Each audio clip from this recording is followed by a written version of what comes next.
All right. So, we're going to be in Exodus, of course. You know, I've been going through Exodus. Excuse me. Last time I did Exodus 15, I covered most of Exodus 15. I did the praise song that they praised after they had crossed the Red Sea, the Israelites. And so I'm actually going to start in verse 22 of 15, and then we're going to go from there, do 16, and maybe even hit 17 a little bit tonight. 17 is not that long. Um, so, get my notes out here.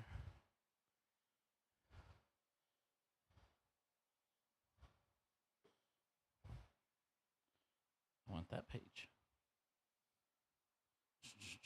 All right.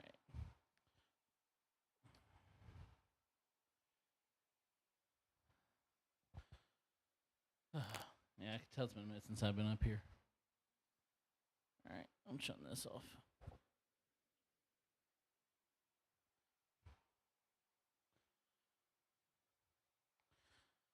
All right. I don't think I got the last few verses of chapter 15 for Ashley up there, so she might not have those, but she'll have them from 16 on. So, but I'm gonna start reading here in chapter 15, verse 22.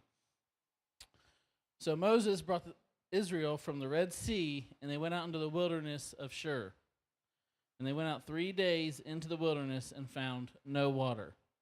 And when they came to Marah, they could not drink of the waters of Marah, for they were bitter. Therefore, the name of it was called Marah. And the people murmured against Moses, and saying, What shall we drink? And he crieth unto the Lord, and the Lord shewed him a tree which had been cast into the waters, and the waters were made sweet. There he made them a statute for an ordinance, and there he proved them. And said, If thou wilt diligently hearken to the voice of the Lord thy God, and will do that which is right in his sight, and will give ear to his commandments, and keep all his statutes, I will put none of these diseases upon thee, which I have brought upon the Egyptians. For I am the Lord that healeth thee. And they came into Elim, where were 12 wells of water, and 70 palm trees, so 70 palm trees. And they encamped there by the waters. So immediately after they leave the Red Sea, they go right into the wilderness, and they're thirsty. There's nowhere to drink. They have no water. And so, hey, we're free from slavery. The Egyptians are dead.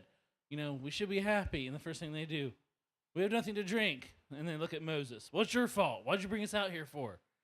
And, sure Papa can to attest, whether it's a big problem or a small problem, all problems are the leader's problems, right?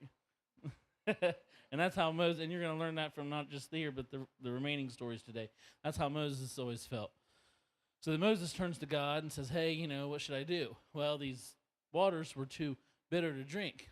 So he threw this tree into him that God showed him, and they were made sweet. And so they were able to actually drink from it. And the Lord uses this as like saying, hey, like you're going to run into troubles, you're going to run into issues, you might even lack slightly, but if you put your trust in me, I will provide for you. As we see, they don't put their trust in him because, well, you know the story, but we'll get to it. All right, chapter 16 here. Verse 1. And they took their journey. Let me put the TV on. I'm sorry. And they took their journey from Elim, and all the congregation of the children of Israel came into the wilderness of Sin, which is between Elim and Sinai, on the 15th day of the second month after departing out of the land of Egypt. And the whole congregation of the children of Israel murmured against Moses and Aaron in the wilderness. And the children of Israel said unto them, Would to God we have died by the hand of the Lord in the land of Egypt, when we were sat by the flesh pots, and when we did eat the bread to the full. For ye have brought us forth into the wilderness to kill this whole assembly with hunger. I'm going to stop right there real quick. So Elim's known, it's the location that they had all those wells and stuff from before. It was kind of providing rest and refreshment and everything. But as they were coming from there to their next place, which was towards Sinai, but they landed in the area of Sin. Now, this isn't like the concept of sin in the Bible. This is actually a place in the known as a wilderness area located between Elim and Sinai. Now, it says, second month, 15th day of the month. Israel had only been out of Egypt for 45 days. Because remember, God said, first month, first day of the month happened on Passover. So from Passover to now has been 45 days. Put this into perspective. 45 days ago was June 28th. It was 1 week after Father's Day. We were still working the fireworks stand, and Sam and Haley had only been married for 2 days. That seems like forever ago. At the same time, that seems like it was yesterday. That was 45 days ago. Now, imagine if you were in that situation at that point and God freed you from this most amazing thing. And then today you're like, well, God, you just come to kill me then, didn't you? Well, that wasn't that long ago that you were just praising him and everything. And then now you're just like doing the exact opposite. And we'll see. That's how the Israelites are throughout this whole thing. Just very fickle. Just meet my needs or it's your fault. Meet my needs or it's your fault. All right, let's go here into verse 4. Then the Lord said unto Moses, behold, I will rain bread from heaven for you, and the people shall go out and gather a certain rate every day, that I may prove them whether they will walk by my law or no. And it shall come to pass that on the 6th day, when they shall prepare that which they bring in, it shall be twice as much as they gather daily. And Moses and Aaron said unto the children of Israel, at even then ye shall know that the Lord hath brought you out of the land of Egypt. And in the morning then ye shall see the glory of the Lord, for that he heareth your murmurings against the Lord. And what are we, ye, that ye murmur against us? And so God's given the children bread from heaven, but it wasn't just him hearing their cry and fulfilling their need, but he was also kind of testing them to see if they would follow their commandments or not. Like, okay, I'm going to give you what you need, but I'm also going to see if you will listen to me still or not. Also, by them pulling in twice as much bread on the 6th day to not pulling in on the 7th, God is establishing the Sabbath here so that they can rest on the 7th day. And so in verse 6, where it says, at even then ye shall know that the Lord hath brought you out of the land of Egypt. This know isn't just like a knowledgeable know, it's like a experiential know. It's something you've experienced, went through. It's kind of a deeper understanding of know, not just somebody told you something. And I like in verse 7, because Moses straight up tells the Israelites, like, hey, murmur against the Lord. I don't know what you're murmuring against us for. We're like, we didn't bring you out here. Do you see this pillar of cloud, this pillar of fire? That's leading us. Direct your complaints that way. But of course they don't. They always go to Moses. And so let's go here in verse 8. And Moses said, this shall be when the Lord shall give to you at evening flesh to eat, and in the morning bread for the fill, that the Lord heareth your murmurings, which ye murmur against him. And what are we? Your murmurings are not against us, but against the Lord. And Moses spake unto Aaron, say unto all the congregation of the children of Israel, come near before the Lord, for he hath heard your murmurings. And it came to pass, as Aaron spoke unto the whole congregation of the children of Israel, that they looked toward the wilderness, and behold, the glory of the Lord appeared in the cloud. So the cloud was already there, but now all of a sudden the glory of the Lord appeared in the cloud. And the Lord spake unto Moses, saying, I have heard the murmurings of the children of Israel. Speak unto them, saying, at even ye shall eat flesh, and in the morning ye shall be filled with bread, and ye shall know that I am the Lord your God. And it came to pass that at evening the quails came up and covered the camp, and in the morning the dew lay round about the host. And when the dew that lay was gone up, behold, upon the face of the wilderness there was a small round thing, as small as the hoarfrost on the ground. And when the children of Israel saw it, they said unto one another, it is manna, for they wist not what it is. And literally, manna means, what is it? So they called it, what is it? And Moses said unto them, this is the bread that the Lord hath given you to eat. And so Moses had told the children of Israel about it, but now it finally happened. Verse 16, this is the thing which the Lord hath commanded. Gather of it every man according to his eating, An omer for every man, according to the number of your persons. Take ye every man for them which are in his tents. The children of Israel did so, and gathered some more, some less. So each carried as much as they could. And when they did meet it with an omer, basically they weighed it to see if it was an omer, he that gathered much had nothing over, and he that gathered little had no lack. They gathered every man according to his eating. And Moses said, let no man leave of it till the morning.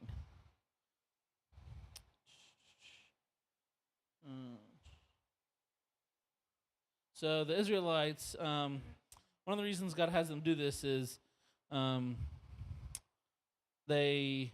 kind of gives them a schedule here.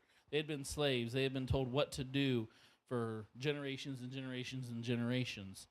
But now God tells them that they only need to go and collect manna, but they need to do it in the morning, right?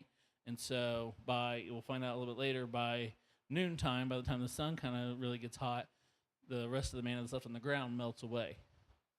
And so he kind of gives them a schedule here to do with that. Also, again, with the schedule, teaching them the weekly schedule with the Sabbath that we'll read here in a second, with giving them the seventh day off. An omer was equivalent to about 2.2 liters, 2.3 liters. But what was amazing is no matter how much they collected, each one measured out 1 omer to themselves. So if someone had 5 pounds, it measured 1 omer. If someone had 2 pounds, it measured 1 omer. And so that was also another kind of miracle the Lord did. They didn't have to sit and weigh specifically. They just went, did the work, gathered, and the Lord made it easy for them. Verse 20. Well, I'll go back to verse 19. And Moses said, let no man leave of it till the morning. So basically, whatever you got left, eat it or get rid of it. Verse 20. Notwithstanding, they hearkened not unto Moses, but some of them left it unto the morning, and it bred worms and stank. And Moses was wroth with them, and they gathered it every morning, every man according to his eating. And when the sun was waxed hot, it melted. And it came to pass on the 6th day they gathered twice as much bread, 2 omers for 1 man. And all the rulers of the congregation came and told Moses. And he said unto them, this is that which the Lord hath said. Tomorrow is the rest of the holy Sabbath unto the Lord. Bake that ye will bake today, and seeth that ye will seeth, and that which remaineth over lay up for you to keep until the morning. And so I'm sure they're probably confused. They're like, listen, you yelled at us for keeping the extra on days 1, 2, 3, 4, and 5. Now on day 6, you're telling us to keep the extra because we're not supposed to go out tomorrow morning and do it. So I'm sure they were a little confused the first time this is happening to them. All right, where was that?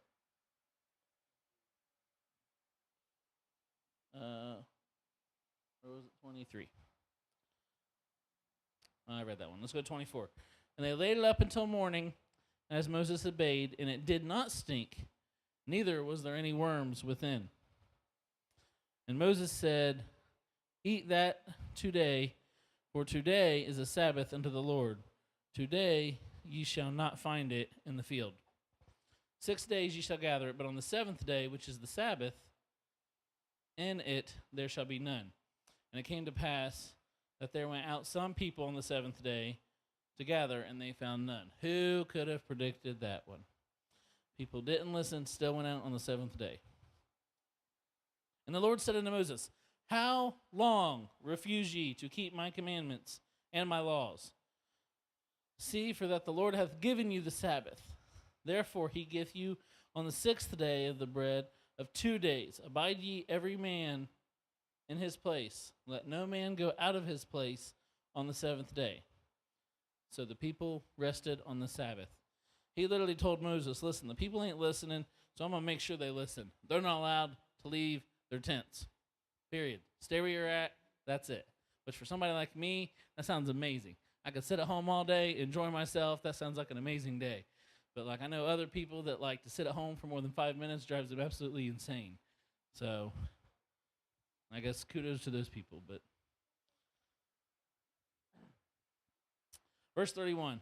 The house of Israel called the name thereof manna, and it was like coriander seed, white. And the taste of it was like wafers made with honey. And the only thing I could think that was close to that would be Frosted Flakes. So I was doing my research for this and everything, and when I do my notes, I kind of do voice to text for my notes. And so Abby was sitting on the other side of the room, and I was sitting there voice to texting, and she heard me say Frosted Flakes. And she looked up and she said, Frosted Flakes aren't in the Bible. And so I reread her what I was reading, and I said, Frosted Flakes right there. So now you know which cereal's God's cereal.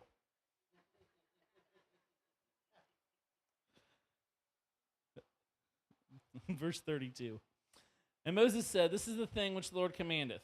Fill an omer of it to keep for your generations, that they may see the bread wherewith I have fed you in the wilderness, when I brought you forth from the land of Egypt.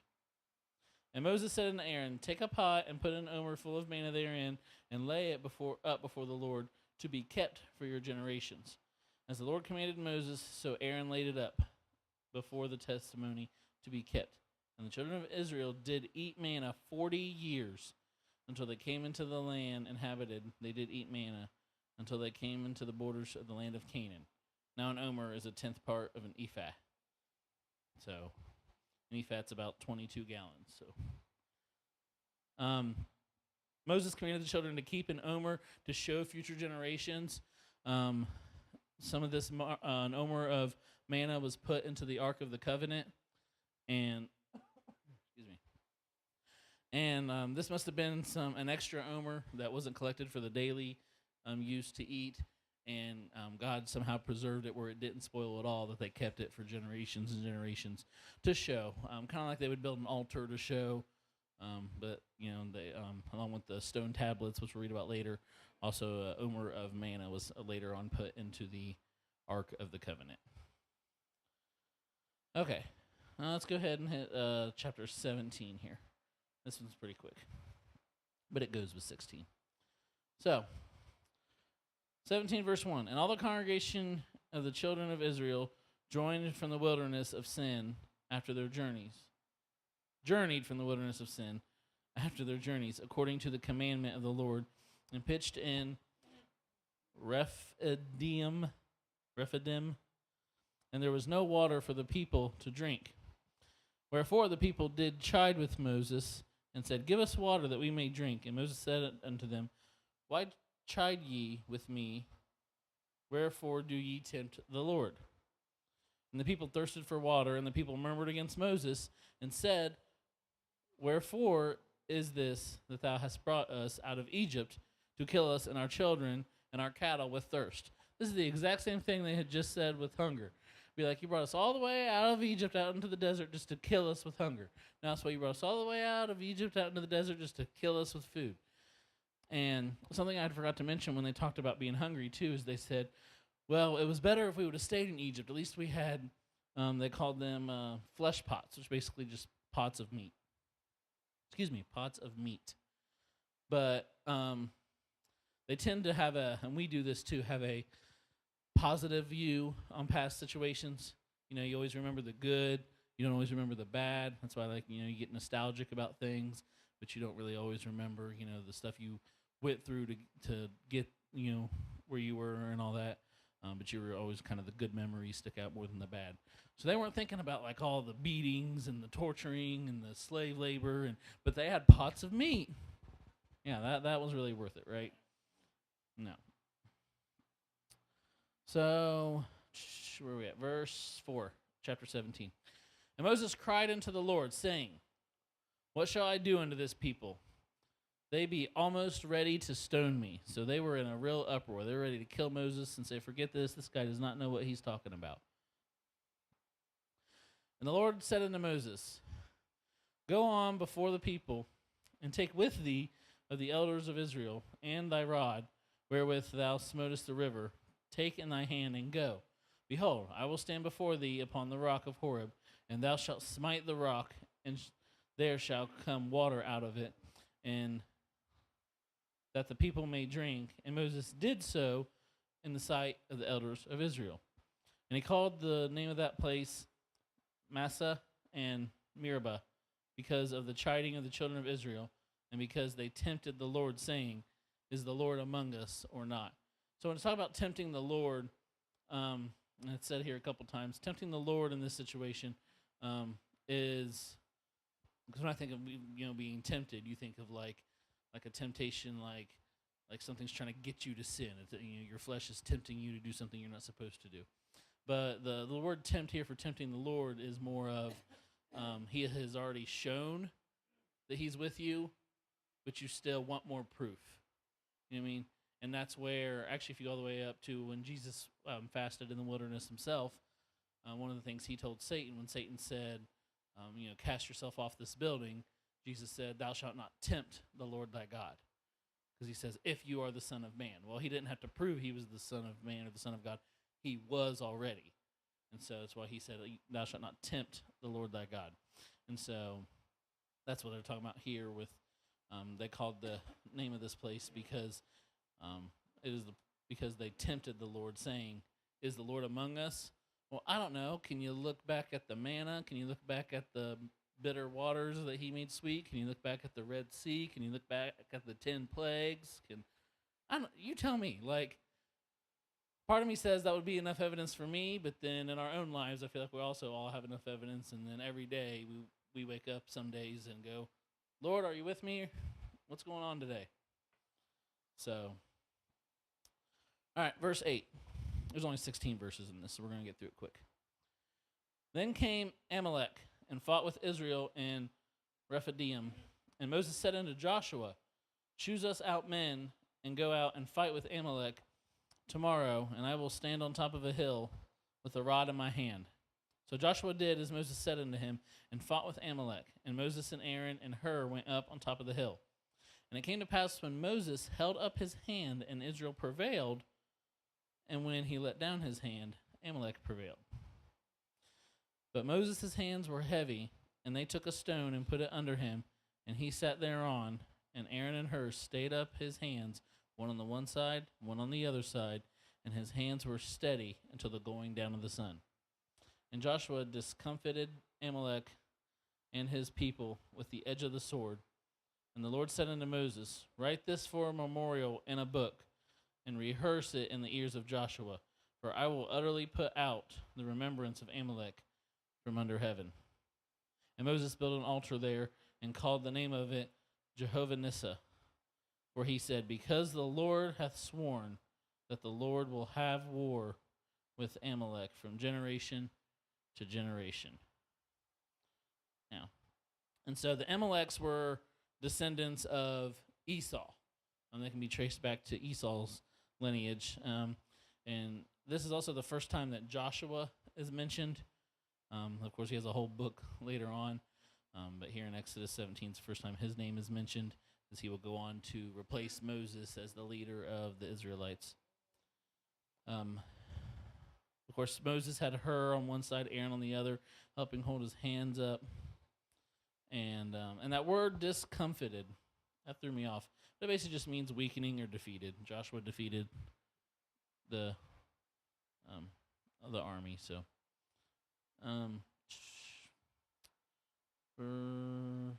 Jehovah Nissa. So this verse signifies Moses' recognition of God's hand in the victory over the Amalekites. The altar named Jehovah Nissa translates to "The Lord is my banner," symbolizing God's guidance and protection in battle. So that's what Jehovah Nissa means. The Lord is my banner. And that is all I have for this evening. Any questions, comments, concerns? Yes, Jared? Is it Nisi? Jehovah Nisi? Was I saying it wrong? Oh. Jehovah Nisi, not Jehovah Nissa. I guess that is spelled Nisi, huh?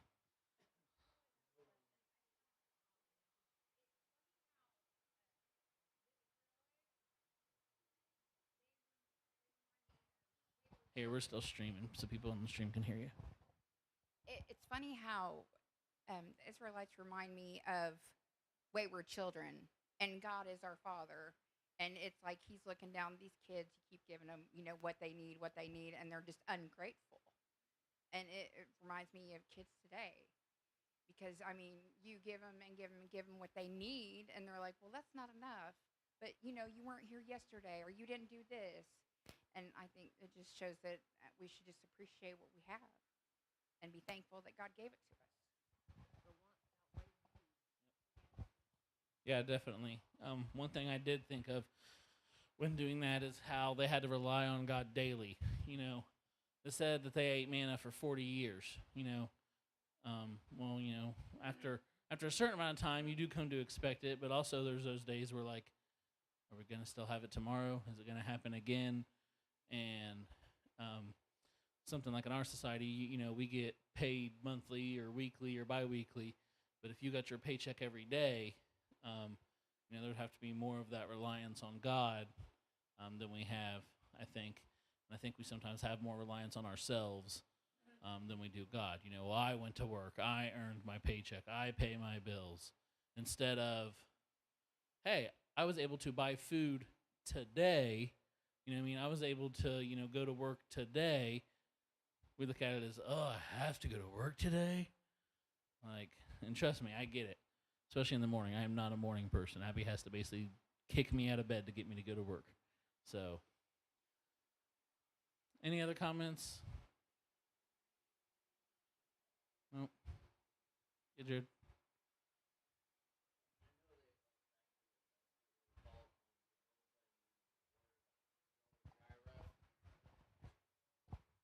And like back in the Old Testament, they would call upon God, and then the word, another word to like describe Him, like Jehovah Jireh means God provider. Jehovah Nisi, does that mean God victorious?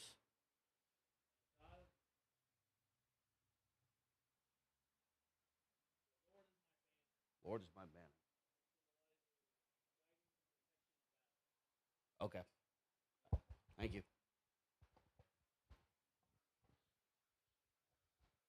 Yeah, guidance and protection in battle. So, are you still playing with that?